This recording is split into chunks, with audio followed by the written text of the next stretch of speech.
अस्सलामुअलैकुम। देखो ये मैंने जायपन का मिक्सर खरीदी थी, यहाँ ऑफलाइन ही खरीदी पास की दुकान में से। ऑनलाइन नहीं दिखी, ऑनलाइन इसकी प्राइस दिखी तो 2271 रुपये दिखाता था और मैंने खरीदी 2600 में, क्योंकि हमारे यहाँ 500 से ज़्यादा कीमत वाले जो प्रोडक्ट है ना वो ऑनलाइन खरीद नहीं देते, नहीं वो खुद दुकान में जाने का खरीद के लाने का, फिर वो कैसा भी अच्छे दे। चलो उनके भी हिसाब से चलना पड़ता है।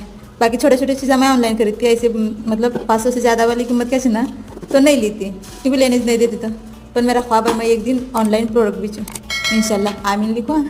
चलो बाकी मिक्सर तो क्वालिटी भी अच्छी खासी है, कलर भी अच्छा लगा। चलो जो है सही 500-600 रुपये ज़्यादा गए, 500 नहीं 400 रुपये ज़्यादा गए। चलो तुमने कैसा लगता है?